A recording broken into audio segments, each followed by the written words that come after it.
po yung aking gata na inano ko po siya, yung gagawin kong biko. Inano ko muna siya kasi ilalagay ko po siya sa ibabaw mamaya pag naano na yung biko. Dinangis ko muna. Iba't iba naman ang style mga amiga ang pagluluto ng biko. Ako ganitong style lang ginagawa ko. Yan, kukunin ko po ito tapos ilalagay ko po sa ibabaw mamaya.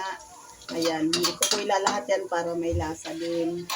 Ayan po ang aking bacon style na biko. Ayan po. Tapos, ilalagay ko po itong kanin. Ayan po yung sinaing kong kanin. Lalagay ko po dito. Hihinaan ko na lang.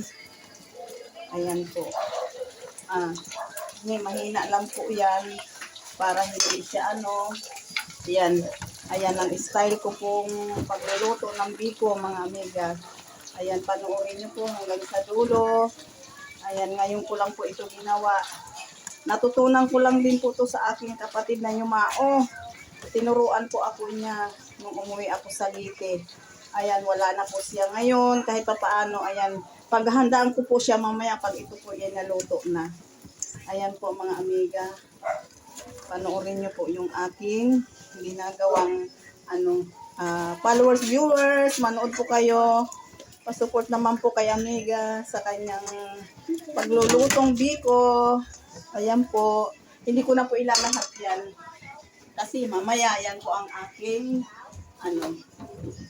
ayan po. Ayan po yung halu-haluin. Ayan.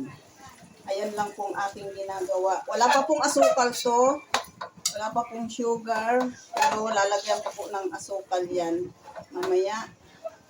Ayan, haluin ko muna para umano yung langis. Ayan po. Ayan. Tapos po, lalagyan ko ng asukal brown.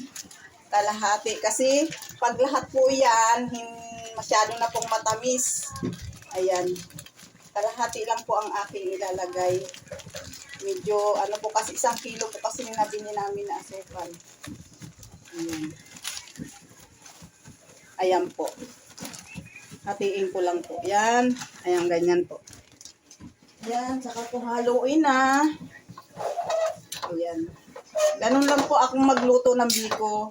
Kasi po para hindi siya mapanis agad pagka yung pag ako naglalamis. Depende naman po sa kasi hindi naman lahat po ng iba't ibang style naman po ng pagluluto ng biko, di ba?